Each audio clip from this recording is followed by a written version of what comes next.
gudoomiyaha ururka mihnadlayaasha caafimaadka Somaliland mudane Axmed Xaashi Oday oo maanta qayb ka mid ah warbaahinta kula hadlayay magaalada Hargeysa ayaa shaaciyay inay dalka ka mustaafirinayaan dhaqaatiir ajaanib ah oo tiradoodu ay ka badan tahay 113 dhakhtar kuwaas oo uu sheegay inay qaarkood ay dalka ku soo galeen sharci la'aan halka kuwa kalena uu liisankoodii ka dhamaaday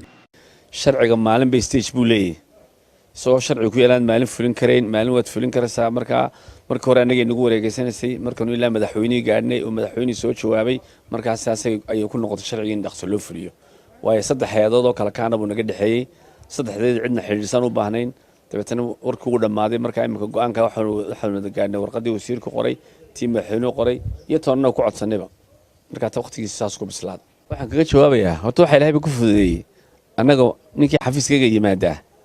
hadal buu uma baahna 20 qodob ayaa ku dhashin gidaar ku dhagan ninku 20 ka qodob ma akhristaa hadduu 20 kaasi buuxiyo xataa recommendation cid uma baahna hadduu buuxin waayo markuu buuxin hadduu aniga waa leeydiiday waa hawl isaga dhaxaysan laakiin waa xaraam anaga inaan dhakhtarna diidno dhakhtarna yeela wax dhici karana inaga waxay naasay cabsi beeleedna 5 sano inay soo haysay imika oo ay nala gaaray dhakhtarka anaga ayagu badariisa maxaad ku kala leeri waay wayna soo dhaaftay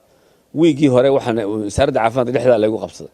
oo caytan waliba la caawin danii muraadanu ka gelin marka anagu maadaama aanu sharci haysano waxaanu ka cabanayno waxaanu ka baqanayno iyo waxaanu joojinayno dib ma jirto sharcigaas baan raacnaa sharciga ninkii jabiye ee aan dalka sharci darro ku jooga uu ka baxaya